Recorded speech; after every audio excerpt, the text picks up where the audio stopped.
अमेरिकी trade policy में रातों रात एक बड़ा उलटफेर हो गया है। आइए समझते हैं कि ये सब क्या है। तो अगर आपका बिजनेस है तो ये अचानक आया बदलाव आपके लिए कई बड़े सवाल खड़े करता है। देखिए 48 घंटे से भी कम में ट्रेड का पूरा नक्शा ही बदल गया। चलिए इसे समझते हैं। कोर्ट ने 6-3 के फैसले से रेसिप्रोकल टैरिफ का कानूनी आधार ही खत्म कर दिया। तो जवाब में एडमिनिस्ट्रेशन ने फौरन एक दूसरे कानून का इस्तेमाल किया, ट्रेड एक्ट 1974 का सेक्शन 122।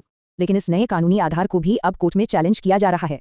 और इसका नतीजा, सभी विदेशी सामानों पर तुरंत 15% का नया ग्लोबल टैरिफ लग गया। ये जो 15% की नई दर है, ये पुरानी 3.5% बेस लाइन से एक बहुत बड़ी छलांग है। इस फैसले पर ब्राजील जैसे बड़े ट्रेडिंग पार्टनर्स की तरफ से तीखी प्रतिक्रियाएं आई। और भारत का क्या? उनकी 18% वाली डील अब खत्म, उन पर भी 15% का ग्लोबल रेट लगेगा। राष्ट्रपति ट्रंप ने इस फैसले पर काफी गुस्से में प्रतिक्रिया दी। उन्होंने अपने ही नियुक्त किए जजों की भी आलोचना की। और दिलचस्प बात यह है कि कोर्ट के कंजर्वेटिव जज भी इस मुद्दे पर एकमत नहीं थे। इससे कारोबारियों के लिए एक बड़ा सवाल खड़ा होता है, जो टैरिफ भर दिया उसका रिफंड मिलेगा? कोर्ट के फैसले से रिफंड का रास्ता साफ नहीं हुआ, जिससे एक और कानूनी अड़चन आ गई है।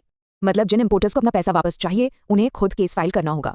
लेकिन ये जानना जरूरी है कि स्टील और एल्यूमिनियम जैसे कुछ सेक्टर्स पर टैरिफ अब भी लागू हैं। तो इस उठापटक के बीच कोई बिजनेस अब क्या करे? कुछ प्रैक्टिकल कदम उठाने की जरूरत है।